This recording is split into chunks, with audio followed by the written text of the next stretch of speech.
Good afternoon, everybody. I'm Sarah Hall, Director of the Cedarburg Cultural Center, and I'd like to welcome you here on this beautiful day for our last fireside chat of the winter. We're very pleased to be hosting a talk on law enforcement, which will cover both the proud history of the profession and will also poke fun where fun can be poked. So we're hoping it'll be enjoyable, and we invite you to ask questions. Volunteers who serve on the Fireside Chat Committee will be roving around with little note cards and pens that you can use to ask questions, so we certainly invite your participation and hope that you'll ask away. I also wanted to put in a little advertisement for the Cultural Center. If you like this kind of programming, the best way that you can make it continue is to become a member of the center. And if you have a chance to walk around later, you may be seeing our newsletter lying about. Feel free to take one. It tells you all about our other programs. We have a number of them coming up this spring. On March 30th, we're bringing Hubert Sumlin here as part of the Blues in the Berg program.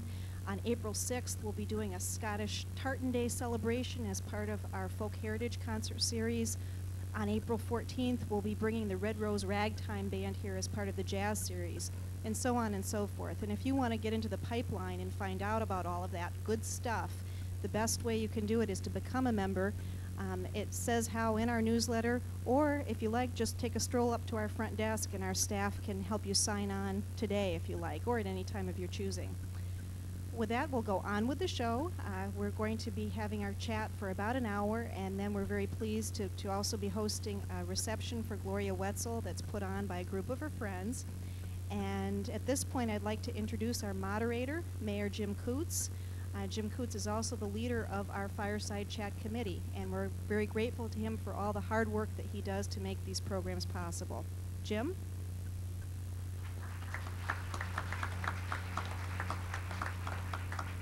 You didn't tell him I am the leader, sir. It isn't elected, I can tell you that. Welcome to our Fireside Chat on law enforcement. And we've been looking forward to this. Unfortunately, one of our panelists could not be here. Former Police Chief Ed Beanline, who was Police Chief from 1943 to 1954, and then was Sheriff from 54 to 58, affectionately known as Beans by those who know him. Beans had a little unfortunate accident this past week, and he just didn't feel that he could participate today. And then we also have a person in the audience who did serve a couple years ago as our acting police chief. Now has the title of commander of our emergency government, title that the only other person had, I believe, was Bernie Meskey. So Paul's in good company, Paul Jacobs.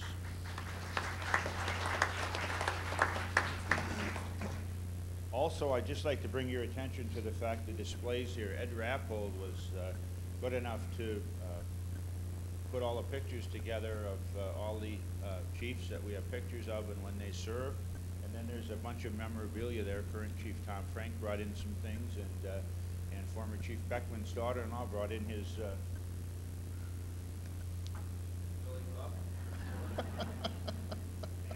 and also his badge. So you can notice that afterwards. And then on the table back there are a number of brochures that the police department has, so we figured those would be nice for you to have. Let me introduce our panelists today. Starting from my right and your left, our current police chief, Tom Frank.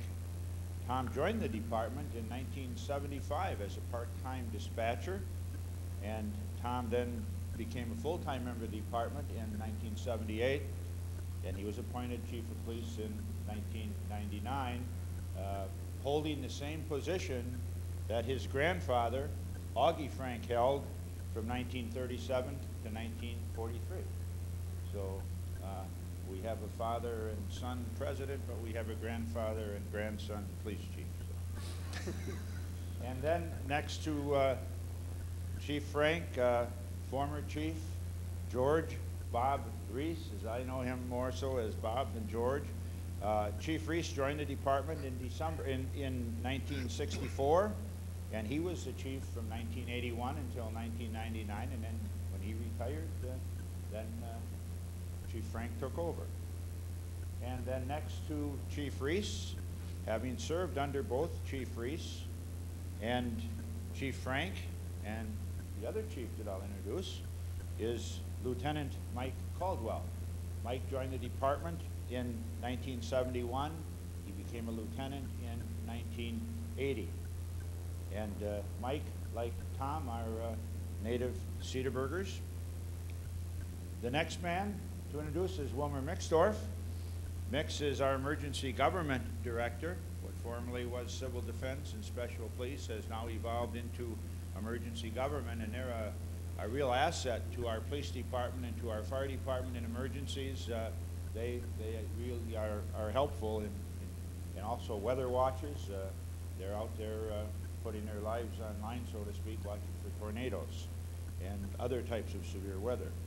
And then the last person on your right, Chief Wally Hoffman. And Wally, when you joined the department when, Wally? 1946. 1946. And again, Wally is a native Cedarburger, and Wally joined the department. And Wally, I think your dad was chief, wasn't he? He wasn't chief, but he was with the department from 1932 until about 1950 or so. So you worked with your dad. That's correct. That's neat. You don't find that much, except there's some unique things about Cedarburg, as we all know. And then Wally was on the department as chief from 1954 to 1974. So, Mike, you joined the department when Wally was the chief, and Tom, you joined the department when Chief Reese was chief. Actually, I was hired by Chief Thompson to be a Oh, that's right, dispatcher. because there was that interim there between Right. Wally and yeah. Bob was working with me too. Yeah.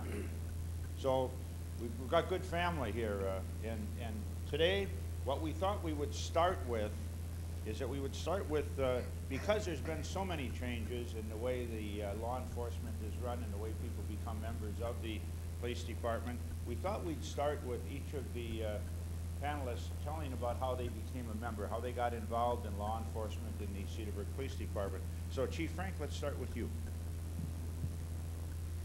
Well, going to Cedarburg High School and trying to decide what I wanted to do with the rest of my life, I came to the decision that law enforcement would be a good career choice. So after high school, I enrolled at UW-Milwaukee and began taking classes of major of criminal justice. Just prior to starting that first year in college, I had been working part-time with the Cedarburg Light and Water, cutting grass and digging ditches and everything else they needed to be done during the summer. I was digging a ditch one day over off of Cambridge Avenue, and a gentleman came up to me in a suit. I was down in the ditch, and he looks down at me, he goes, "Are you Tom Frank?" I said, "Yes." He goes, "I hear you're interested in criminal justice." I said, "I am."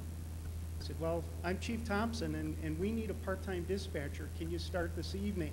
I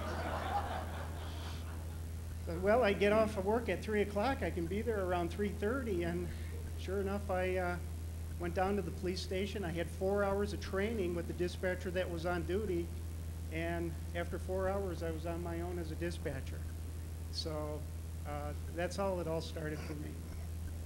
And then from there, you went to UWM and got your degree, and then... Well, I finished up 2 years at UWM, and Cedarburg had an opening. I thought, well, I'm not done with my degree, but I thought it would be good experience to take the written test. I took the written test, and I was lucky enough to be hired. Great. Chief Reese, how about you? Well, my interest developed. I was born and raised in Iowa, and as I was in high school, an acquaintance had become an Iowa State trooper. And I thought, that sounds interesting. I'd like to become a law enforcement officer one day. And so as I was still in Iowa, I made some attempts to get on some law enforcement agencies there, but I was transferred out of Iowa to Wisconsin before that came to be. And I worked for a year in Racine, and then after Racine, I was transferred to Milwaukee. And I worked at that time for F.W. Woolworth Company, a 5 and 10 cent store. And I was watching the paper to see what was available in law enforcement. And one day, Cedarburg Police had an ad in there looking for police officers. I had to dig out the map. Where's Cedarburg? Never heard of it before. And found it on the map, and I thought, boy, long ways out there. Should I even do it? But, I believe I wrote for an application, got it back, filled it out, sent it in, took the test. It seemed like forever. It was probably about 3 months before the final or the beginning of the testing procedure came to the end. Chief Hoffman walked into my workplace, 13th and Bolete, one day in Milwaukee, come up to me and asked, "You want to be a police officer?" I could hardly contain myself. I said, "I sure do." And I think I started it in about 2 weeks after that. And I was so excited, I ran upstairs to the manager of the store where I worked. And I said, "You see that man going out of the door there?" Generally, we were fighting shoplifters and that. And he probably looked out, but another shoplifter? I says, "That's my new boss. I'm going to be working for him in 2 weeks." And I was thrilled. And I can't tell all of you how happy I've been all these years to have been associated with the Cedarburg Police Department. Thanks, Chief, and it was our pleasure, too, to have all of you involved. Mike? Well, it started again in high school, sort of like Tom. I had an interest a little bit in law enforcement. I originally wanted to be an architect, and I actually started college to be an architect and changed my field. But I was also working at Paula's Foods at the time, and Mrs. Paula said to me one day, "You know, you ought to do something in the city. Young people need to do something in the city." And I had a friend of mine that was involved with the civil defense at the time, and said, "Why don't you come down to a meeting, see if you like it," and so forth. And I thought, well, this is kind of neat, so I joined. I started out as a civil defense member, and then part of the civil defense group at that time was a special police group, and the specials handled the fair park during stock car races, county fair and stuff like that. And after I was in civil defense for a while, I was allowed to move up and started as a special, and I worked there for a special a couple of years. And then during that time, I took the test for Cedarburg, and I still remember I was sitting at home. Joyce and I had an apartment in Grafton at the time, and the phone rang. It was about 10 o'clock at night, and Chief Hoffman's on the phone. "Come on down to City Hall right now." That was it. Okay, what am I doing down at City Hall at 10 o'clock at night? So I went down there, and there was a Fire and Police Commission sitting, and I had about a 15-minute interview. And 2 days later, he called up and said, "You got the job." 2 weeks later, I started at the academy, and I'm in my 30th year now. And like Bob, I've had tremendous feeling of satisfaction working in law enforcement, especially in the community. There's lots of special things here, and it's just been so neat to be able to be in one place for that long and see a lot of things happen, a lot of things progress over the years. Okay, Chief Hoffman, let's go to you then, and then we'll come back next to you with emergency government. Okay. I had been in the service for 4.5 years. Got home in end of 45, and I think it was October, November. And my dad had been a police officer in Cedarburg since 1932. So I knew something about police work, and an opened up. They wanted a third officer. There had been only two. Ed Beanline, or first of all, when my dad started, was Chief Beckman and my dad. At that time, when Dad started, they worked 12 hours a day, 7 till 7, 7 days a week. No vacations, no days off. And when I started, or actually the opening came up, I think there were only 2 applicants or so for the job. Nobody seemed to want to do police work for some reason or other. Hours were a little better. I did get the job. Started in February of 46. Our hours of work were either 8 or 9 hours a day, and under state law, 4th-class cities could work their officers 7 days a week. Or not 7 days, work 7 days and be off on the 8th. Well, that wasn't too bad. That was better than no days off. And of course, it meant that we'd have one Saturday and one Sunday off every 2 months, 6 of them a year. And if you were off on a Saturday, that doesn't mean you were off on Sunday too. You never had a Saturday and Sunday off. Your Sunday came 2 weeks later. And there was no formal training. You were given a badge, given a gun, and the hours that you were going to work. In fact, I don't think they thought too much of policemen at that time either, all the way through, because they wouldn't even let us under Social Security. And time we drove a 1940 Nash, no radios, no nothing, and there were only 2 cities that had police officers 24 hours a day, and that was Port Washington and Cedarburg. Even the county, the officers would go home at 3:30 in the morning. So after 3:30, Port was alone, and we were alone. You better take care of anything that you had to do, whether there was drunks or fights or anything. And the only system we had for the power plant, which took our calls to get a hold of us, was to pull the street lights. And that wasn't like walking to a door and throwing the switch. These breakers were that big, that wide, and it took the guy about 10 minutes to, or 15 minutes to reset the breakers anytime they were pulled.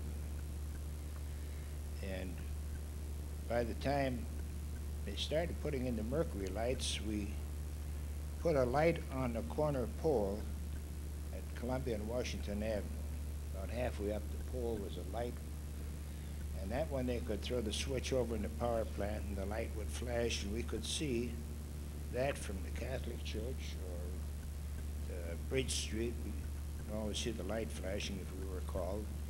And they also had another light in the window of the powerhouse, which we could see from Bridge or Columbia Avenue. So that was the way, Wally, when they got a call, that's the way you were notified, because you didn't That's right. have the... Yeah. And then you would have to go to the powerhouse to find out where the call was. And That's right. And there was the only training after I started. The next one to start was Thompson. And Ed Beeline had made arrangements with the Milwaukee Police Department that they would take our officer in there for training with their department.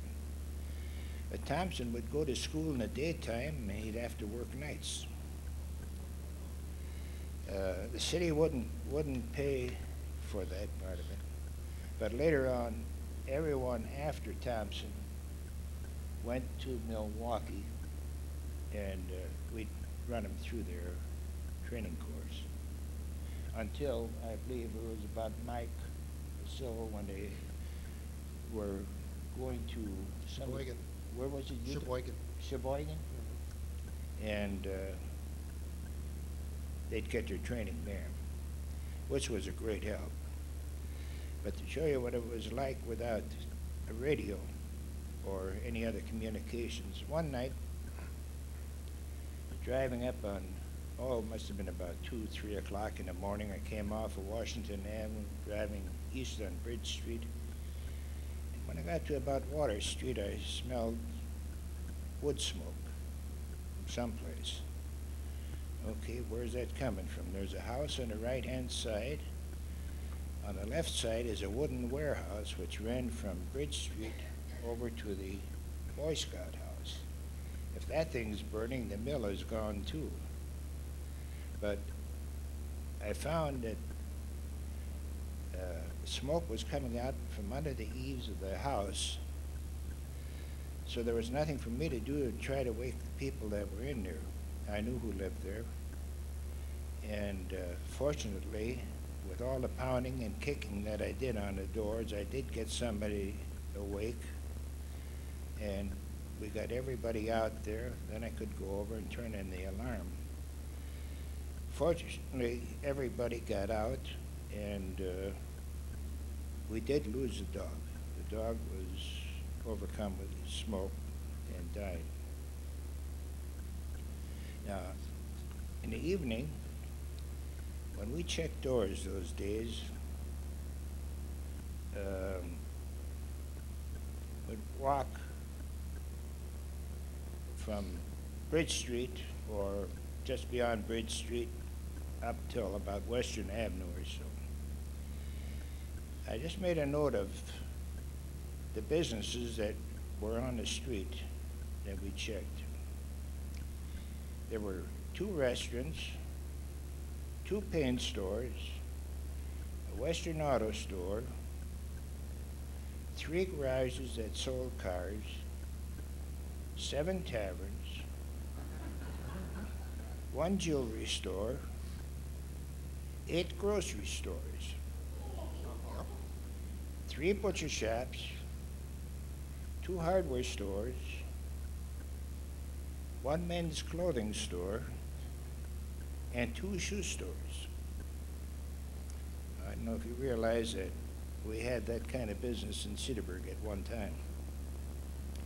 And of all the stores, there's only 2 of them remaining today that were family stores, and that's Armbruster's Jewelry Store and Huffman's Butcher Shop.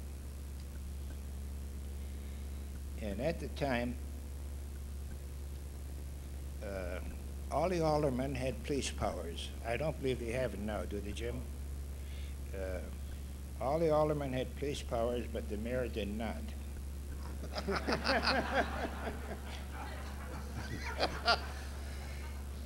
And that sort of irritated him once in a while. Mayor would probably get arrested if they did today. But you can imagine what would happen now if all the aldermen had police powers. But the mayor would appoint police officers along with all the others every April, and had to be approved by the council. And that was until Mayor Rosted got in, and he formed the Fire and Police Commission. And that put an end to the foolishness. Now, our police station was about the size of this platform here, of which the back third, up where the officers are sitting, was a holding cell, which at the time they built it, had a door from that cell to the outside, and that was used by the so-called Knights of the Road. Sue Line Kelly and Needle Book Miller and a few of those guys, when the weather was bad, would come in there and sleep. But every morning before they left, they had coffee and some of the best hard rolls you have ever eaten. Dad would go over to the baker shop and get hard rolls and make coffee for them, and they'd have that. And Wally, why don't you, where was that located? Some people might That not was realize that it was. next to the old firehouse. Was that little building there where it says jail on top, and there's 2 windows with bars.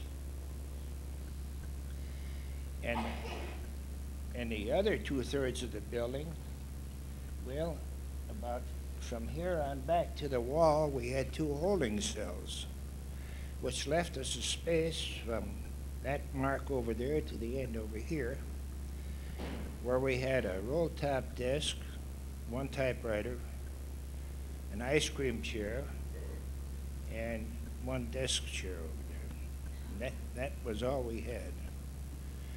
Until after I was chief for a while, I had permission to tear the cells out, and then we put a counter across here, a desk over there, typewriter. We still only had 1 chair. Over on that side, we had 4 chairs here, which we used for driver's license exams and so forth. And trouble was that after a while they gave us a part-time secretary, so in 2 half-days a week, either she or I would have to stand when we got over to the desk. We only had 1 chair over.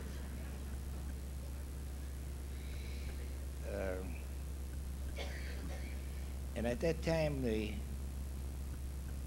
our police cars were all two-door sedans, and you know that not too handy to take the drunks and other people and toss them in the back of a sedan, a two-door sedan, until I think it was the last few years that I was with the department, we went to four doors. But we trade cars quite often, and they were rather inexpensive because the dealers would usually get a rebate. I think we could buy police cars for $500–600 at those days. And one year, we had bought one from Laubenstein's, who had a garage where the Marine Bank and Savings is now located. And that 4 o'clock in the afternoon was the time that key cavers would let out and have a lot of traffic coming down Jackson Street out of their parking lot, Washington Avenue. So we'd always have an officer over there at the corner, direct traffic. Well, this one day we were getting our new squad car at around, and they didn't have it finished for some reason or other until about 4 o'clock. And I can recall that I took Thompson over to Jackson Street, dropped him off to direct traffic. So I went over to Laubenstein's to get that new car, and I was going to be the first one to drive it. So they did have it finished, and I drive out of the garage, Washington Avenue, go down to pick up Thompson. And as I approached it, he was letting traffic out of Jackson Street, so I slowed down. About that time, I glanced in my mirror, and I see this big Mack truck behind me. And he shortened the car by about 2 feet.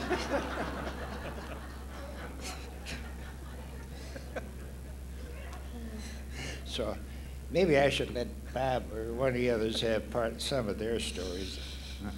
Okay, thanks, Paul. Yeah, that car lasted, what, not even, 10 Was minutes? it? 10 minutes or so that car lasted? That's about it. Okay, Mix, let's get to you and how you got involved in emergency government, some of the background. I'm sure Bernie Meskey was probably one of the guys who got you involved. I look around here and looking at my history, I'll have to say I was talked into the job. I mean, all these other fellows have had more reasons, I think, than I did, except that, yeah, Bernie Meskey was a good friend of mine.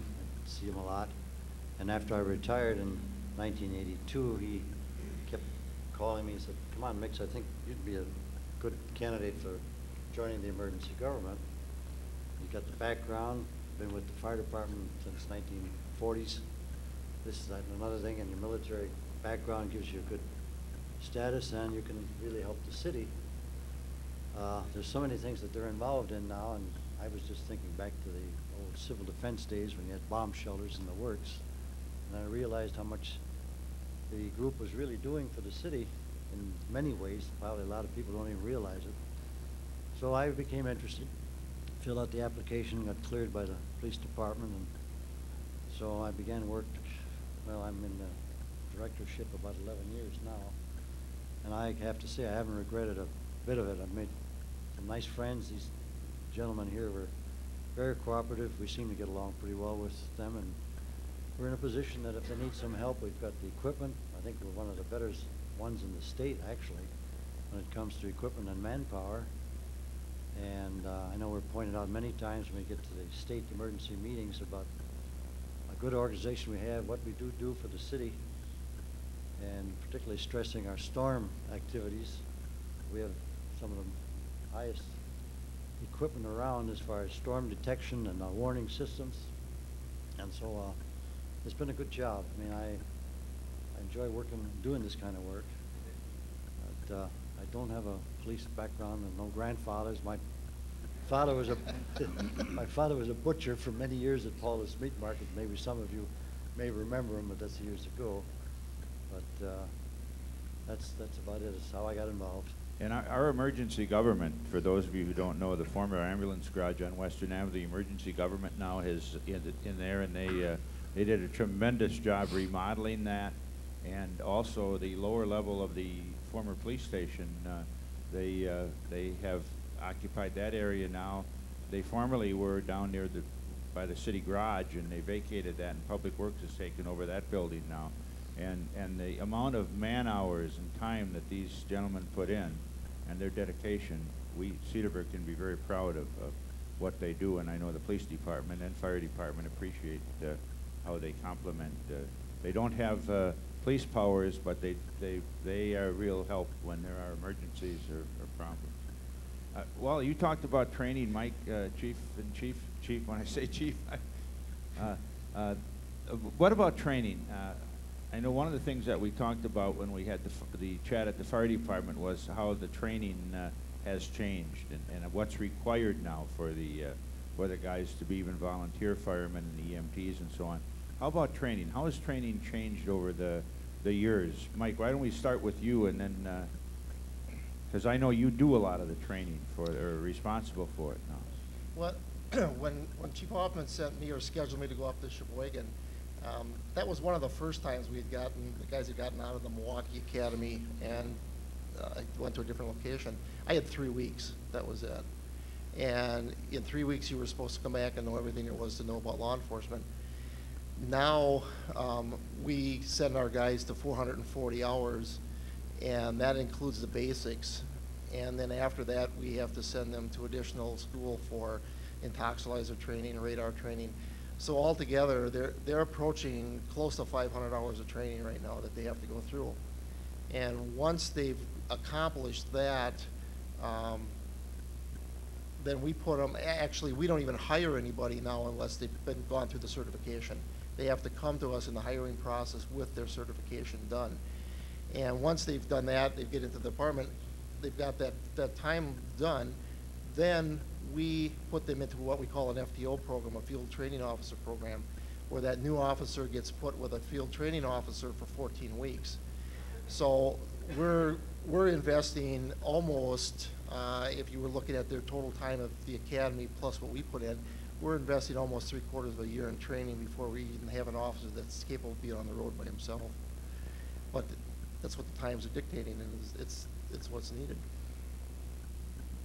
Chief Reese, have anything to add? Well, it certainly has changed. In 1964, when I was hired, a requirement was you needed a high school diploma, high school education. And as for police work at that time, I was very fortunate to be sent to Milwaukee Police Training Academy. I think the state requirement at that time was probably around 200 hours. As I said, now it's 440 or 480, whatever it is. But what was required was only 200. Milwaukee, I believe, we had to go to school for 8 weeks, which was great. And we got a very good education in law enforcement at that academy. Today, just to follow up a little bit on Mike, to get on a police department in Wisconsin, at least, and most states, you have to have at least an associate degree in law enforcement or a 4-year degree in police science or some related field, or attain that within a 2-year period. So back in 1964 and thereafter, after I was able to be on a department a while, we realized, most of us back then, if you wanted to advance on law enforcement, you needed to go on to a higher education. And at that time, personally, I went to UWM for a while and then to MATC to get some additional credits on law enforcement. But again, that was strictly on our own time with no reinforcements or reimbursements. And then we would come home and work at night. Chief Frank? I think one of the other big changes was the selection process itself. The last officer that retired, Paul Jacobs, retired in June, and we still haven't been able to replace him. We've been in the selection process ever since that point. It involves a extensive advertising. We can't just advertise locally here. We have to advertise statewide. We have a written test, and then we go on to a physical agility test. All of those are very comprehensive. Then we have interviews in front of the Police and Fire Commission. From there, we take a group of candidates that pass everything up to that point for psychological testing, a polygraph testing down in Illinois for a whole day of battery of psychological tests. After that, there's an extensive background check on 1 or 2 candidates and a thorough medical screening. So we're getting real close to hiring someone from a process that started back in June of last year. So that's been another major change for us in law enforcement. How about firearms experience, and how often is there a requirement that the officers have to recertify or something in a certain period of time? How often do they? We know we have the range in the lower level of the former police station. Now, when you guys got on the force, how much experience did you have in firearms before you got on the force? All I had was when I was at the academy in Sheboygan, and during the time I was up there, we had 1 half day a week that we had firearms training, and that was it. The academies now extend that quite a bit. The time limit is a lot more on firearms. On our department, we use 5, I believe right now we're using 5 qualifications a year. We do have our range in the basement of the old station, and there's also an outdoor range that we use in the northern end of the county. So the amount of time that the guys put in and what's required now is a tremendous difference. And again, that came through time, a lot of lawsuits and things over the years where law enforcement officers would question, why did you shoot somebody? And it went to legal action, and that made a lot of changes for us. And I mean, that's the last step. You want to be very, very sure that your officers are trained enough that they go to that far. They're hopefully going to be at the total justification point to do that. So training is very important with that. Well, when I was hired on a department back then, we were handed a weapon, a holster, and asked, do you know how to fire a weapon? And said yes, and there was no testing, no qualification, except when we went to police training school, there was firearms training and there was firearms qualification. You had to attain a certain grade to be able to pass that school, to get out of school. But when we came back to the department for a number of years after that, there was no certain minimum requirement as far as firearms training. It's interesting to note that back 20, 30 years, there was no training for officers even when they began their career with police departments. We now have to undergo minimum training for every officer that we employ on a yearly basis. They have to have a minimum of 24 hours of in-service training along with the firearms qualification and everything else that we do. Many departments go above and beyond that. For instance, here in Cedarburg, we sent our 19 officers to 234 days of training last year, which is about 12 days per officer. So we recognize the importance of training. We want professional police officers and dispatchers to handle the public safety needs of this community, and we put forth a real big effort to do that. Mix, I think the same thing goes for emergency government. You have a tremendous amount of training that the guys go through for Yes. whatever the storm watches or the traffic and. Yeah. Yes, we do. In fact, this past year has been pretty heavy in schooling for us, kind of back to school year it seems like. But several months ago, about a half a dozen of our members attended a terrorism course up at the Justice Center at Fort. It was conducted by the FBI, and that was to train us that in cooperation with the police departments, we knew our place.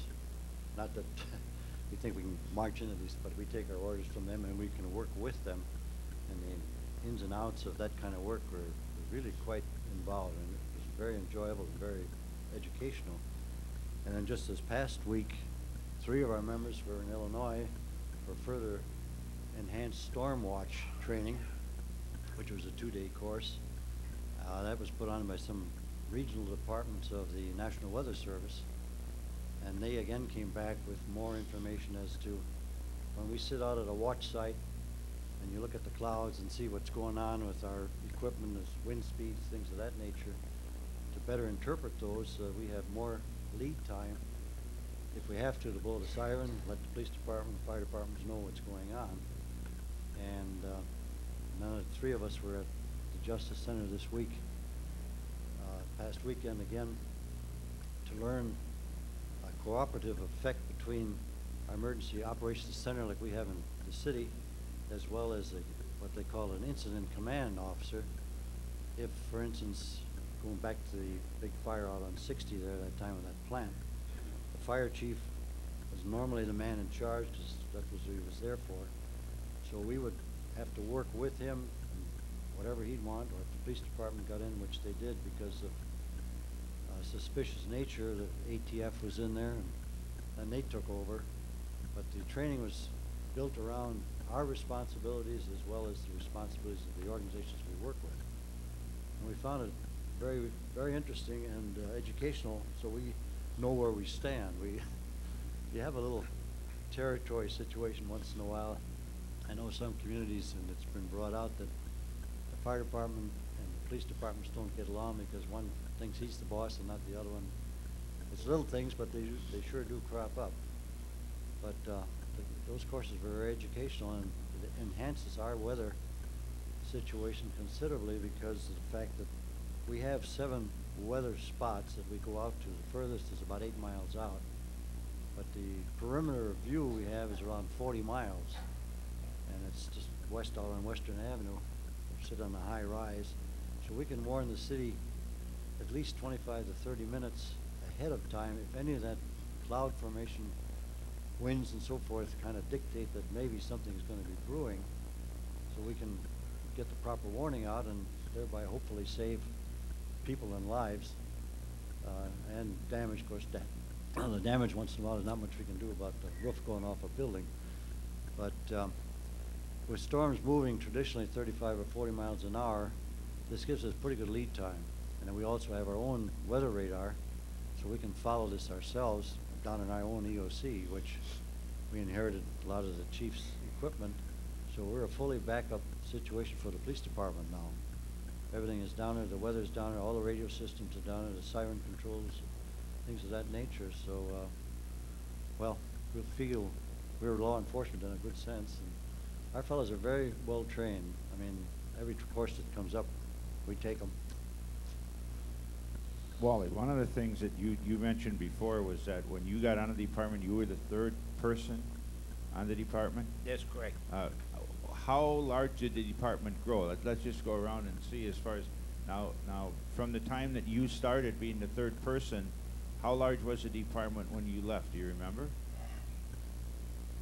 What we have, perhaps about 7 men, 8 men. When I was hired, I had the brand new badge number 8. You had to.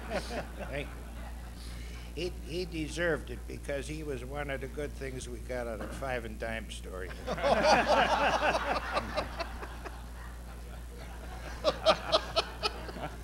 No, there is one thing better. That was my wife. I met her in that story.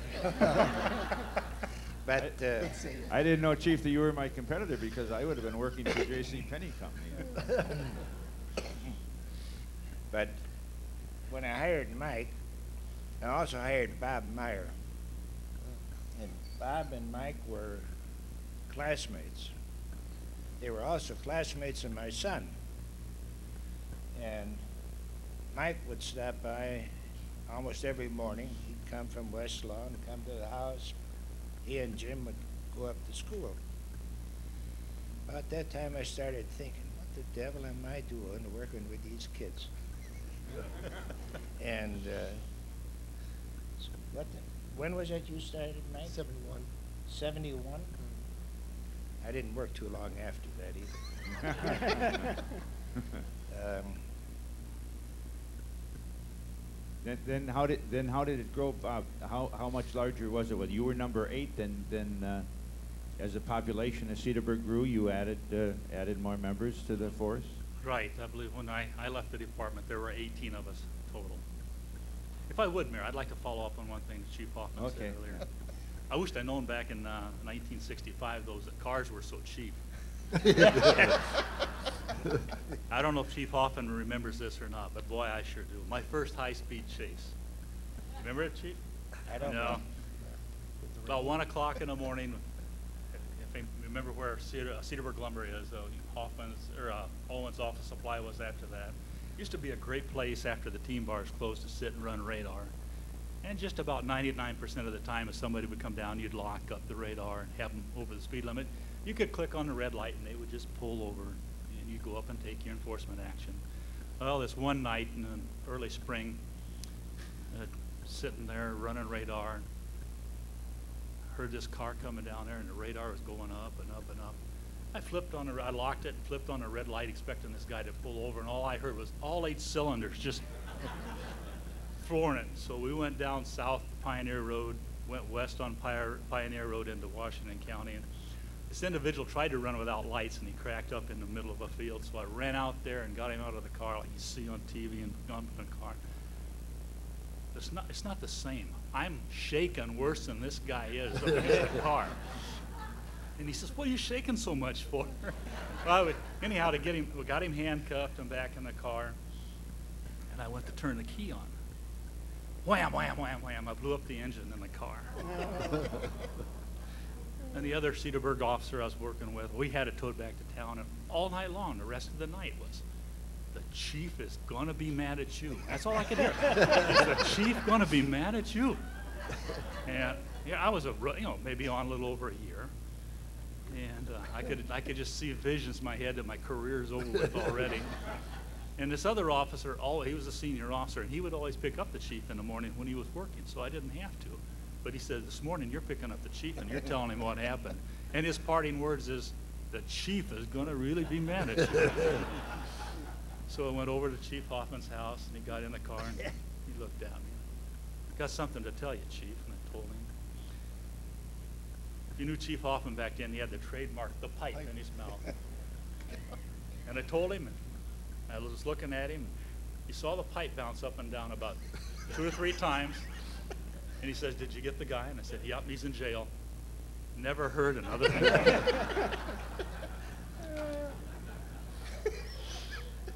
I think while you were chief, there was an incident too that happened with one of the squad cars where that swale at Webster School.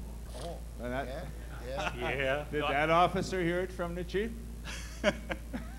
What's that? No, No. no. He was legitimately chasing somebody, and he just didn't realize that tip was in the field, and it made the squad car into a V. That was a brand new car. It was a brand new car. I don't think also. that car was as new as the one that Chief Hoffman had the problem Yeah, with, though, was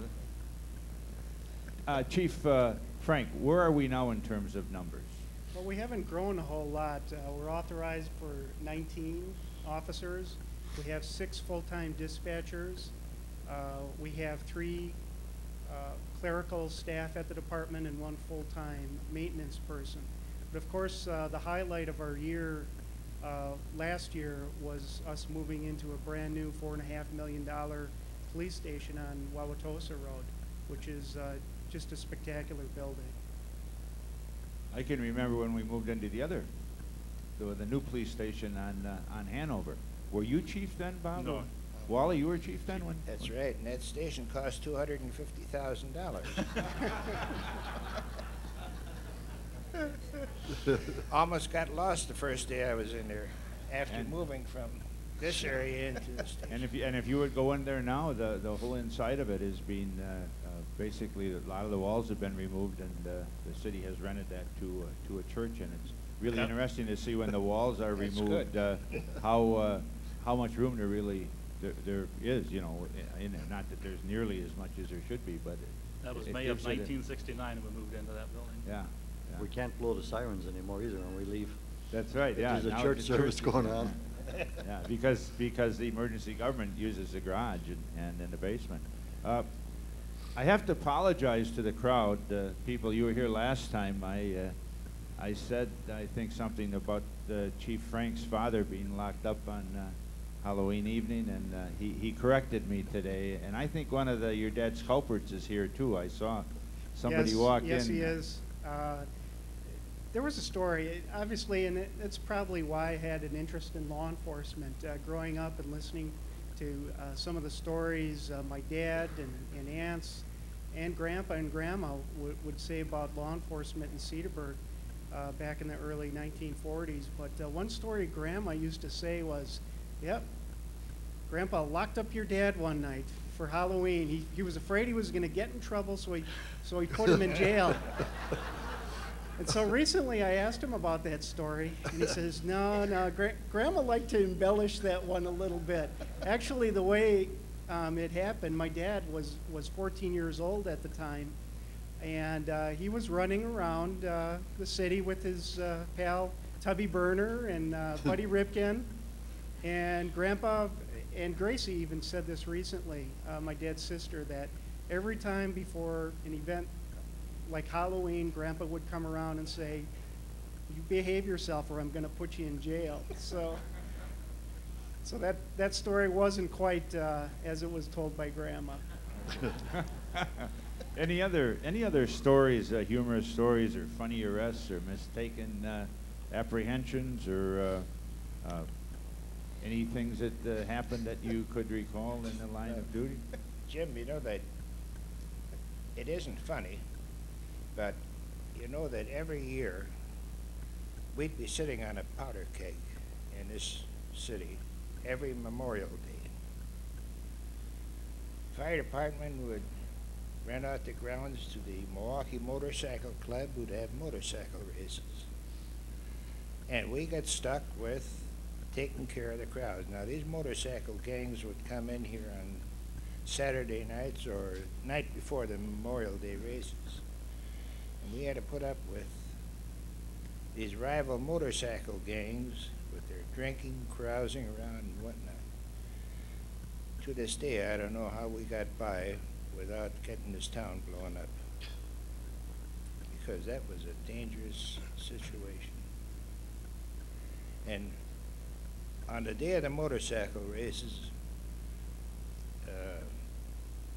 Major Litke, the State Patrol, was a good friend of mine, and I could get him to send state patrolmen out to give us a hand. But that was only during that day. And I didn't sleep for nights before and nights after that. When you get these, Alston's had a tavern over here. Guys would run their motorcycles in there, be drinking all day, all night. Thank heavens nothing happened.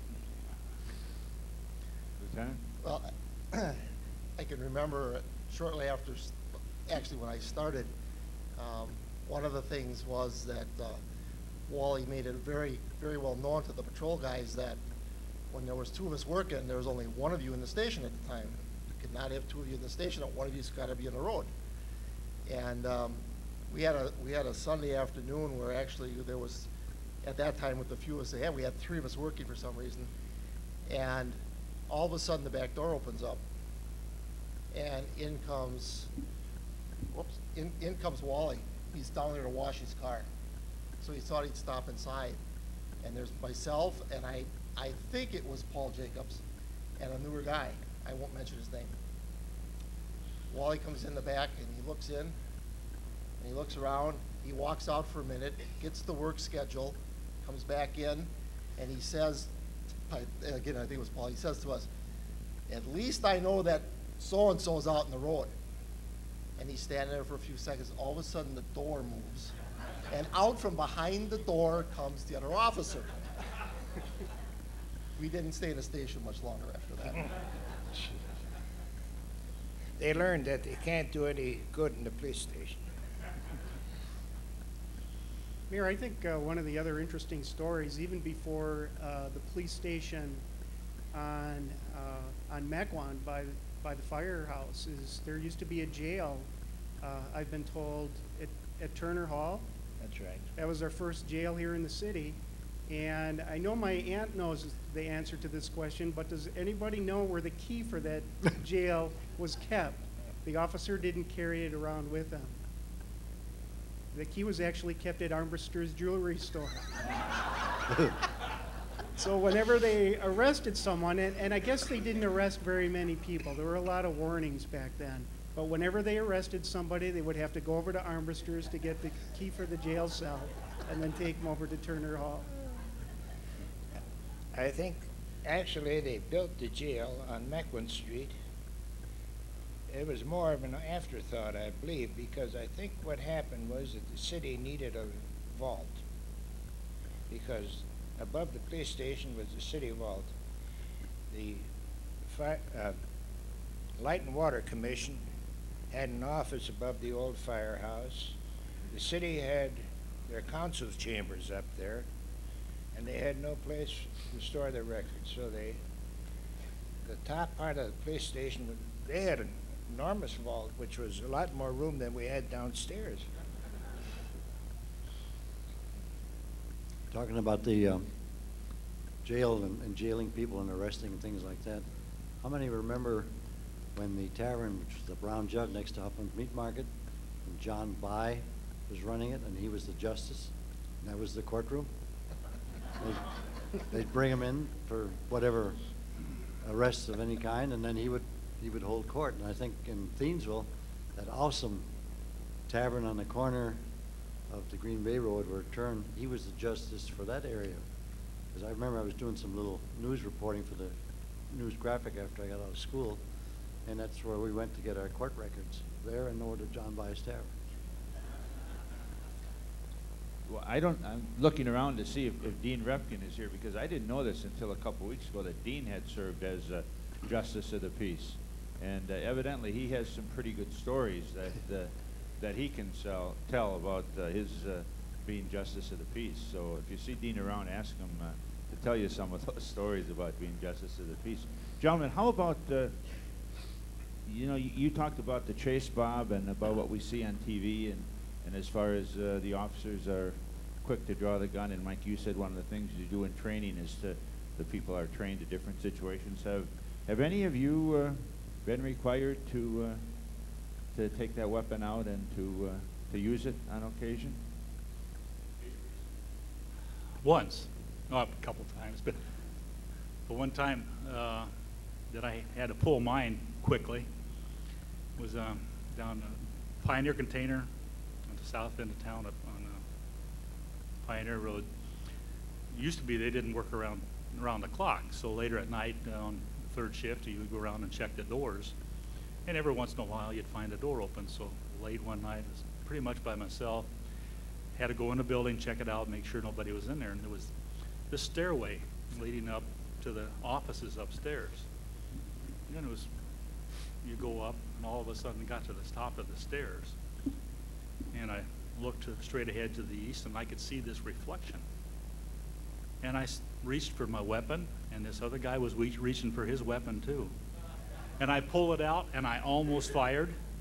I realized it was my reflection in a glass wall. How would I have explained that, Chief Hall? that is the truth.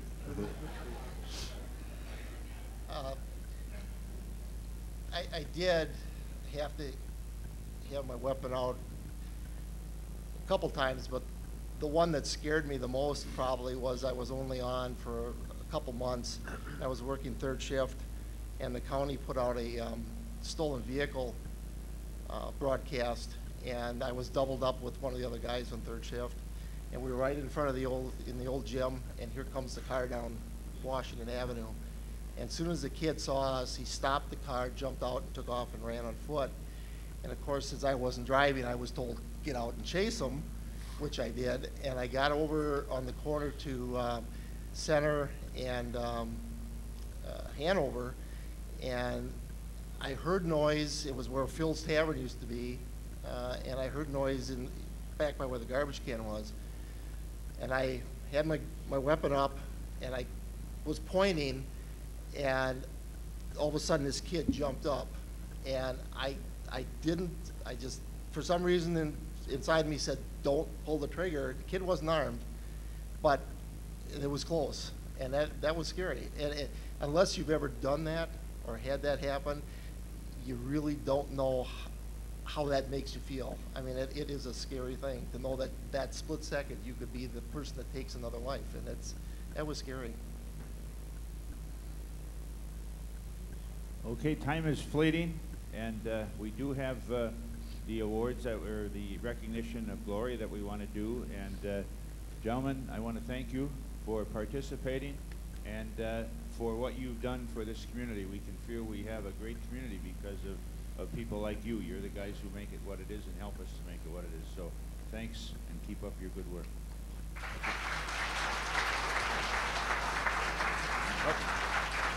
We can't let one fireside chat go by without having our local historian, Ed Rappold, has something to tell us, and I think I can guess what it is. According to the records, there wasn't a police chief between 34 and 37, and during that time our crime rate was very low or almost nil.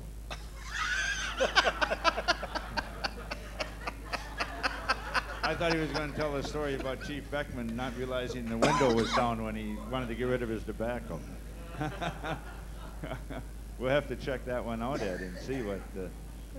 I'd just like to remind you that we are going to have another fireside chat this year. It's going to be on June 10th, and we thought it would be appropriate with the fact that the music festival came back last year to have a fireside chat on the music festival and the history of the music festival. There's massive information that the fire department has on this. All of the programs for all of the music festivals have a couple films that Ed took of former parades.